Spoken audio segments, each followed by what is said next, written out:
मेरी माँ मरते हुए वसीयत कर गई, अपने भाई से शादी कर लो। मैं ना मानी कि भाई से कौन पागल शादी करता है, लेकिन उसी रात पांव तले से जमीन निकल गई जब माँ रात को सपने में आकर कहने लगी। शाम के 6 बज रहे थे। मैं घर में दाखिल हुई। मेरे चेहरे पर मुस्कुराहट थी। मैं जब भी यूनिवर्सिटी से घर आई, माँ मुझे गरम गरम चाय बनाकर देती, पर आज यह देखकर हैरत हुई थी कि घर में माँ कहीं भी नजर नहीं आ रही थी। अचानक मुझे छत से कुछ आवाज आई। मैं भागती हुई छत पर गई। मौसम तूफान वाला हो रहा था। छत पर भी अंधेरा छाया हुआ था। तभी मेरी नजर माँ पर पड़ी थी, जो कि बेहोश जमीन पर गिरी हुई थी, और साथ मेरे भाई खड़ा था, जिसकी आंखों में गुस्सा साफ नजर आ रहा था। मैंने देखा भाई गुस्से में था। उसने मुझे देखा और बोला, अपनी माँ को संभालो। मुझे तो इस औरत को माँ कहते हुए भी शर्म आ रही है। मैं हैरान हो गई कि ऐसा क्या हो गया है। मुझे बहुत टेंशन हुई। आंखों से आंसू आने लगे। तब मैंने माँ को उठाया तो यह देखती हूँ कि उनके सर से खून आ रहा है। मैंने मोहल्लों वालों को इकट्ठा कर लिया, उनकी सारे बात बताई। सब वह लोग आए। माँ को सभी अच्छी तरह जानते थे, पहचानते थे, क्योंकि पापा की मौत 5 साल पहले हो चुकी थी, और इस वजह से लोगों को माँ को विधवा समझकर भी बहुत इज्जत और मान देते थे। आज जब माँ बेहोश हुई तो मोहल्ले के सब लोग परेशान हो गए थे। उन्होंने माँ के लिए एम्बुलेंस मंगवाई और फिर एम्बुलेंस में बैठाकर अपनी माँ को अस्पताल लेकर जाने लगी। रास्ते में माँ की आंखें खुली। वह बात करना चाह रही थी, पर उनसे बात नहीं की जा रही थी, और 10 मिनट बाद अस्पताल आ गया। अस्पताल के बेड पर लेटे माँ ने मुझे एक ऐसी बात कही, बेटी, अपने भाई अंकित से शादी कर लेना। मैं यह बात सुनकर दंग रह गई। मुझे तो ऐसा लगा कि शायद मेरी माँ ने यह बात होश में ना रहते हुए कही है, क्योंकि मारते हुए इंसान की बात का भरोसा नहीं किया जा सकता। वह अक्सर ऐसे वक्त होश में नहीं होते। पर मैं यह जानती नहीं थी कि माँ ने ऐसा क्यों कहा था, और यह भी नहीं मालूम था कि माँ तो एक वसीयत भी लिख कर रखी थी, जिसने मेरी अंकित के साथ शादी कहा है। अंकित और मैं एक ही घर में पलकर बड़े हुए थे। मैंने तो जब भी देखा वह मुझसे ही बहुत प्यार से पेश आता था और कहता, तुम मेरी प्यारी बहन हो। माँ पापा ने हमेशा हमें बहुत प्यार दिया था, बल्कि पापा तो अंकित को सर आंखों पर बैठा कर रखते थे। इस बात की वजह से अंकित बहुत ज़्यादा लाडला भी हो गया था। पर आज जो हुआ वह क्यों हुआ? माँ को अंकित ने क्यों गिराया, और ऐसी बात क्या हुई थी कि माँ मुझे अंकित से शादी का कह रही थी? मेरा वजूद कांप रहा था। मैं समझ नहीं पा रही थी कि जो हुआ आखिर उसके पीछे क्या है। क्या उसके पीछे कोई कहानी है जो मुझको मालूम नहीं है? माँ के सिरहाने बैठे बैठे हजारों सवाल मेरे जहन में आते रहे, और उनके जवाब मुझे ना मिलते। यहाँ तक कि शाम से रात हो गई। माँ के अस्पताल में मौत हो गई। उनकी रूह जब उनके जिस्म से निकलती तो मुझे लगा मैं पूरी दुनिया में अकेली हो गई हूँ। अब सिर्फ एक भाई का सहारा रह गया था। माँ का शरीर ठंडा होने के बाद अस्पताल वालों ने हमें डिस्चार्ज कर दिया। मैं माँ की बॉडी लिए घर पहुँची। मेरा भाई घर में नहीं था, शायद इसलिए कि सब लोगों को मालूम हो चुका था कि अंकित ने ही अपनी माँ को मारा है। उसी ने माँ को धक्का दिया है। अंकित भी घर से गायब था। उसने किसी किस्म की सफाई नहीं दी थी। मैं अपने घर आ गई। माँ की सभी रीति रिवाज पूरी होने के बाद मुझे कुछ होश आया कि माँ दुनिया से जा चुकी है। रो रो कर मेरा बुरा हाल था। अंकित माँ की मौत के 5 दिन बाद घर आया था। किसी ने अंकित को कुछ भी नहीं कहा था, क्योंकि कोई ऐसा सोच भी नहीं सकता था कि अंकित अपनी माँ की जान ले सकता है। और फिर एक अजीब वाकया हुआ जिसने इस सारी कहानी को मेरे सामने खोल कर रख दिया, और मैं सोच भी नहीं सकती थी कि मुझे अंकित से ही शादी करनी पड़ेगी। माँ के गुजरे 40 दिन के बाद संडे का दिन था जब मेरी बुआ घर में दाखिल हुई।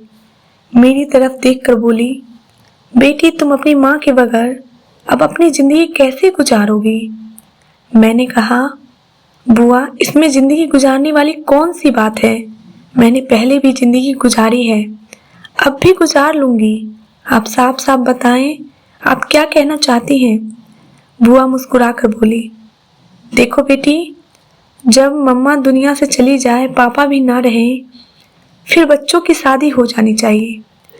मैंने कहा, बुआ आप कैसी बातें कर रही हैं? माँ को मरे हुए दिन ही कितने हुए हैं कि मैं अपनी शादी की बात कैसे करूंगी? वह बोली, शादी की बात तुम नहीं करोगी, पर हम तो करेंगे। अंकित से तुम्हारी शादी करवानी है। मैंने कानों को हाथ लगाकर बोली, बुआ यह आप कैसी बातें कर रही हैं? अंकित मेरा भाई है, और आप तो कहती थी कि अंकित के लिए बहुत खूबसूरत लड़की ढूंढोगी। मेरी बात सुनकर बुआ बोली, बेटी तुम्हारी शादी अंकित से होगी, क्योंकि यह तुम्हारी माँ की वसीयत थी। मैं बोली, आपको कैसे पता कि यह मेरी माँ की वसीयत थी? यह तो उन्होंने मुझे एम्बुलेंस में जाते हुए कहा था। वह इस बात पर बोली, देखो तुम्हारी माँ ने भी ऐसा ही कहा था, फिर तुम इस बात से इनकार कैसे कर सकती हो? मैं बुआ की बात सुनकर परेशान हो गई थी, मगर बुआ मैं ऐसा बिल्कुल नहीं होने दूंगी। आप ईश्वर के लिए मुझे इतना बड़ा गुनाह कैसे करवा सकती हैं? भाई से शादी कैसे मुमकिन है? मैं और अंकित एक घर में पले बढ़े थे, एक बाप की औलाद है, एक माँ बाप की औलाद है। फिर आप यह बातें करके क्यों मेरी जी जला रही हैं? क्यों मुझे आजमाइश में डाल देंगी? मैं गुस्सा करूं? मेरी बात सुनकर बुआ चुप हो गई। अंकित से तुम्हारी शादी जायज है बेटी। अगर तुम्हें यकीन नहीं आता तो मैं तुम्हें बता दूंगी। अभी मेरे पास वक्त बिल्कुल नहीं है कि मैं यह सब बातें करूं, तुम्हारे सामने खोलूं, वरना अफसोस तुमको भी होगा। चलो मैं अभी चलती हूँ, मुझे बहुत देर हो रही है। मैं तुम्हारी शादी के इंतजाम करने के और अम्मा जी बाहर खड़ी हैं। वह मुझसे कहीं और भी जाने लगी। कह रही हैं, बस मैं तुम्हें बताने आई थी, तुम तैयार रहना। और वो चली गई। मेरे दिमाग में जैसे हथौड़े से बजने लगी थी। थोड़ी देर के बाद घर के दरवाजे पर दस्तक हुई। मैंने दरवाजा खोला तो सामने अंकित खड़ा था।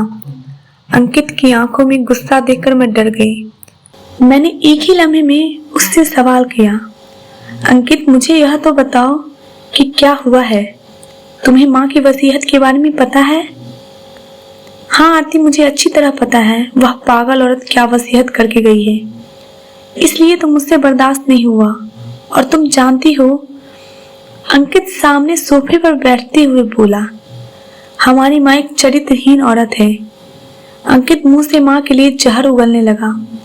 यह तुम कैसे कह सकती हो अंकित?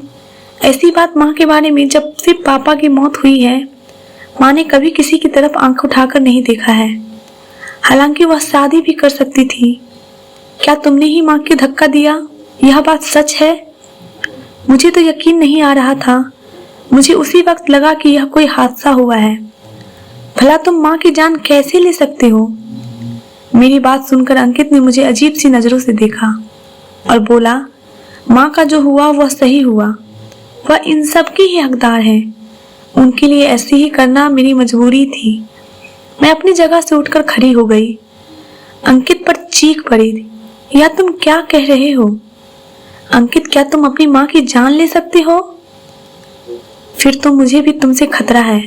ऐसी बात नहीं है कि नहीं मैं पागल हूँ, ना ही मैं दीवाना हूँ, बल्कि एक हफ्ते से देख रहा हूँ कि मेरी माँ रोज तैयार होकर क्यों जाती है। मैं जब भी उनको देखता, वह छत पर कुछ बात कर रही होती थी। मैं समझ नहीं पाता था कि आगे माँ किससे बात कर रही है। एक दिन रात का वक्त था, याद है, जब मैं तुम्हें कहा था कि मुझे इम्तिहान की तैयारी करनी है, तो मैं रात को देर तक जागूंगा, तो तुम मेरे लिए चाय बना दो। हाँ मुझे याद है, मैं अपने दिमाग पर जोर डालते हुए कहा। उस रात मैं ऊपर छत पर गया था। मुझे गर्मी लग रही थी, गर्मी महसूस हो रही थी। और उसी रात जानती हो क्या हुआ? क्या हुआ, मैं परेशान से पूछी। जब मैं सीढ़ियों से चढ़ता हुआ ऊपर गया तो माँ किसी से बात कर रही थी, पर आज वह मोबाइल पर नहीं बल्कि किसी से आमने सामने बात कर रही थी। यह देखकर तो मेरे तन बदन में आग लग गई। मैंने फौरन से माँ को दबोच लिया। माँ, आप यहाँ खड़ी क्या कर रही हैं? आपके साथ कोई है क्या? मेरी बात सुनकर माँ ने मुझे थप्पड़ दे मारा और बोली, तुम इन बातों में दखल मत दो। मैं तुम्हें जितना कहा है उतना ही करो। तुम क्यों मेरे पीछे पड़ते रहते हो? बेटा, मेरी अपनी जिंदगी में माँ के हाथ का थप्पड़ खाकर मुझे बहुत बुरा लगा था और गुस्सा भी आया। मैंने सोचा कि शायद मुझे ऐसा नहीं करना चाहिए था, पर अगले दिन मैंने सोचने लगा, अगर माँ ऐसे ही हरकतें करती रही तो हम बदनाम हो जाएंगे। शाम का वक्त था जब मन दोबारा से ऊपर छत पर चली गई। मैं अपने कमरे में बैठा हुआ तुम्हारा इंतजार कर रहा था कि हम सब लोग कुछ मजे का खाना पकाकर खाएंगे। जानती हो तुम कि हमारे घर में ऐसी ही होता है। अंकित मुझसे बातें करता जा रहा था। अब बताओ कि क्या बात है, तुमने माँ को धक्का क्यों दिया था? मेरी बात पर अंकित रोते हुए बोला, मैंने वह धक्का जानबूझकर नहीं दिया था, और जब माँ छत पर गई मैं उनके पीछे गया। मैंने किसी आदमी से अजीब सी बात कर रही थी कि अब तो मैं तुमसे शादी कर सकती हूँ, कोई रुकावट भी नहीं है। मुझे जमाने ने बहुत कुछ सिखा दिया है और वैसे भी तुम्हारे होना बहुत जरूरी है। मैं माँ की बातें सुनकर ऊपर गया। माँ जब मुझे देख पीछे मुड़कर मुझे घूरने लगी और बोली, नीचे चले जाओ, क्यों हर वक्त मेरा पीछा करते रहते हो? माँ, आप किसी से शादी की बात कर रही थी? मुझे दिखाइए, कौन है, कहाँ है, जिससे आप शादी करके हमारे बाप की इज्जत को नीलाम करना चाहती हैं। मेरी बात पर माँ मोबाइल मुझसे छीनना चाहे, उसी छिन्ना छोरी में माँ को धक्का लगा और वह नीचे जा गिरी। मेरा ऐसा करने का कोई इरादा नहीं था, पर माँ के साथ जो हुआ वह इसी वाक्य का नतीजा में हुआ था। शायद यह ईश्वर का बदला था। माँ की तरफ मैंने कहा, अंकित, ईश्वर इतनी मामूली बात का बदला नहीं लेते। तुम्हें पहले पूछ तो लेना चाहिए था कि वह कौन है। तुम मम्मा से फोन क्यों छीन रहे थे? और देखो, ईश्वर ने माँ को कैसे पर्दा रखा। वह फोन भी माँ के हाथ से टूट गया। तुम भी उसमें से कुछ मालूम नहीं कर सके। अंकित मेरी बात सुनकर पछताने लगा। बोला, तुम तो ठीक कह रही हो। मुझे अभी तक नहीं मालूम हुआ कि माँ किससे बात कर रही थी, और मैं इस कश्मकश में हूँ। तुम्हें भी कुछ पता चले तो मुझे जरूर बताना। फिर मैं अंकित से कही कि माँ ने वसीयत की है कि जो कि बहुत अजीब है। अंकित बोला कि मैं यह वसीयत देखूं, लेकिन तुम फिक्र न करो। जाहिर है ऐसी पागलपन बातें कोई पागल इंसान ही कर सकता है। क्या पता माँ दिमागी मरीज हो, और क्या पता वह खुद से सही बातें करती रही हो। यह कहकर अंकित रोने लगा। बोला कि मैं अपनी माँ का कत्ल कर दिया। मैंने अंकित से कहा, तुम फिक्र मत करो, तुमने जो भी किया अब इसका वक्त गुजर चुका है। माँ इस दुनिया से चली गई है। जो किस्मत में लिखा था वह हो गया। अब हम गम बनाकर क्या करेंगे?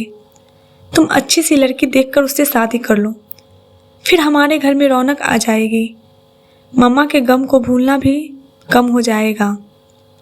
अंकित से यह बातें कर ही रही थी कि मेरी बुआ दोबारा घर में दाखिल हुई और बोली, अरे तुम दोनों ऐसे ही बैठे हो? उधर खानदान में तुम्हारी शादी की तैयारी चल रही है। मैं चौंक कर खड़ी हो गई और बोली, वह वापस भी कर दे, अब यह नाटक मत करो। माँ अगर पागलपन में यह बात कह दी तो क्या मतलब कि आप भाई बहन की पवित्र रिश्ते की धज्जियाँ उड़ाएंगी? ऐसा हो ही नहीं सकता। तो आप तैयारी क्यों कर रही हैं? जो तुम्हें बताया कि तुम्हारा रिश्ता जायज़ है और तुम दोनों शादी कर सकते हो। अगर मैं कुछ कहूँगी तो तुम सबको दुख होगा। मैं बुआ की बात सुनकर नीचे वापस बैठ गई और कहा, मुझे किसी से नहीं मिलना। वह बोली, बेटी, वह कोई आदमी आम आदमी नहीं है, मस्जिद का इमाम है, हर रोज़ नमाज पढ़ते हैं, ईद की नमाज भी वही जमात करते हैं। हालांकि यह बात सुनकर मैं हैरत से आंखें उन्हें देखने लगी। मस्जिद का मौलवी यह बात कैसे कर सकता है? बुआ, आप खुद होश करें, एक बार उनसे मिल लो, फिर मैं तुम्हें कुछ नहीं कहूँगी। फिर चाहो तुम अपनी माँ की वसीयत पर कभी अमल न करना। अपनी बुआ की बात सुनकर मुझे बहुत हैरत हुई, और आखिर ऐसी क्या बात है मुझे मोहल्ले के मौलवी साहब बताएंगे, और सिर्फ यह राज उन्हीं के पास है। मैंने कहा, ठीक है, मैं और अंकित दोनों अभी इमाम साहब के पास जाएंगे और उनको आपकी शिकायत भी लगाएंगे। बुआ ने अगले दिन हम दोनों को वहां जाने को कहा।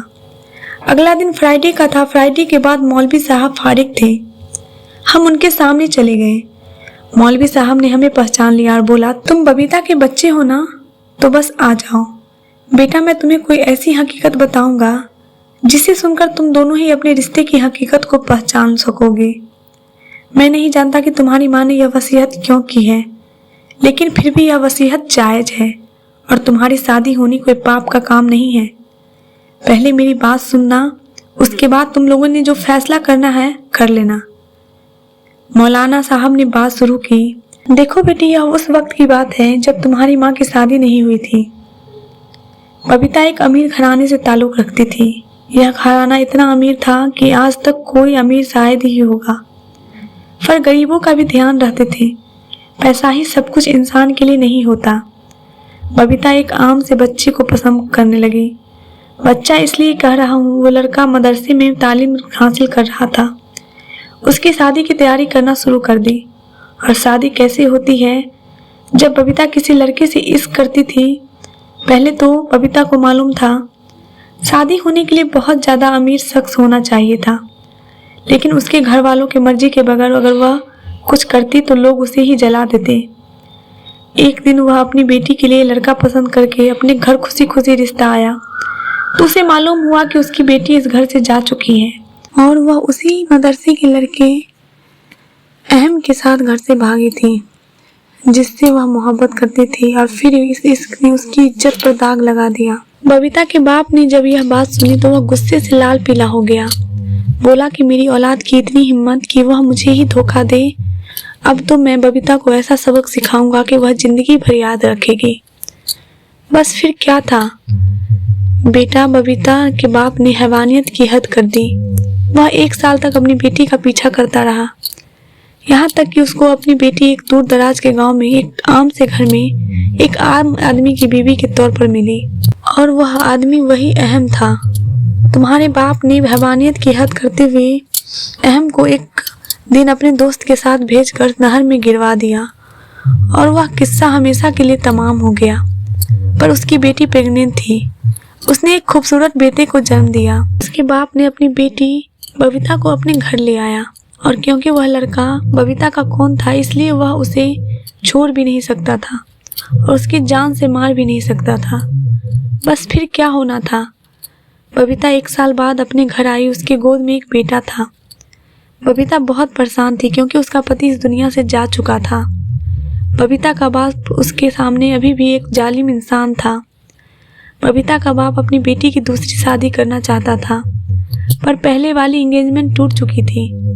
अब कोई कुंवारा लड़का, अच्छा खानदान, अमीर घराने का लड़का एक ही ऐसी लड़की को शादी कैसे कर सकता था जो पहले से घर से भाग चुकी हो, और उसका एक बच्चा भी था। बस फिर बबीता के बाप ने अपने खानदान के एक बीमार लाचार उससे अपनी बेटी की शादी कर दी, जिसकी पहले से एक बेटी थी, और उसकी बीवी उसी के सितम की वजह से बच्चे की डिलीवरी के दौरान मर गई थी, क्योंकि उसने अपनी बीवी को ना ही कुछ खिलाया पिलाया और ना ही उसका ख्याल रखा था। बबीता का बाप को यह बात मालूम होते हुए भी उसने अपनी बेटी की शादी कर दी। बेटी, तुम्हारी माँ ने तुम्हारे लिए शायद वसीयत इसलिए भी की हो गई, तुम दोनों को अपनी हकीकत का पता चल जाए कि तुम उसकी सगी औलाद नहीं हो, और उसका बेटा जो उसे चरित्रहीन कहता रहा वही उसकी सगी औलाद थी। पति तो काफ़ी सालों से बीमार था तो वह चल बसा, लेकिन बबीता को यह बात बताते बताते बहुत देर हो गई। शायद वह अपने पहले पति की बात अपने बेटे को नहीं बताना चाहती थी। फिर सालों बाद मालूम हुआ कि बबीता का पहला पति जिंदा है, वह मरा नहीं था। उसकी बबीता के बाप ने नहर में फेंकवा कर मुर्दा तो समझ लिया था, पर वह किसी दूसरी तरफ निकल गया था। पीछे उसकी बीवी के साथ क्या हुआ यह उसे बेचारे को खुद भी मालूम नहीं हो सका। अब तुम्हारी माँ यानी बबीता और उसका पहला पति दोबारा एक होने चाहते थे, पर बेचारे अपनी बरसों की बिछड़ी मोहब्बत पाने से पहले ही बबीता इस दुनिया से चली गई। और जाते जाते इतनी लंबी कहानी तुम्हें सुनने की बजाय तुमको एक वसीयत कर गई कि तुम दोनों भाई बहन आपस में शादी कर लेना। शायद वह उसे थोड़े वक्त में यही कह पाई थी, पर जो कह गई इसका मकसद यही है कि तुम अपनी माँ को माफ़ कर दो और अपनी ज़िंदगी जैसे चाहो गुजारो। मौलवी साहब की बात सुनकर हैरान रह गई। अंकित मेरा सगा भाई नहीं बल्कि सौतेला भाई भी नहीं था। अंकित तो एक अलग बाप और एक अलग माँ की औलाद था। मेरी माँ भी अलग थी, मेरे बाप भी अलग था। आपको हमारी कहानी कैसी लगी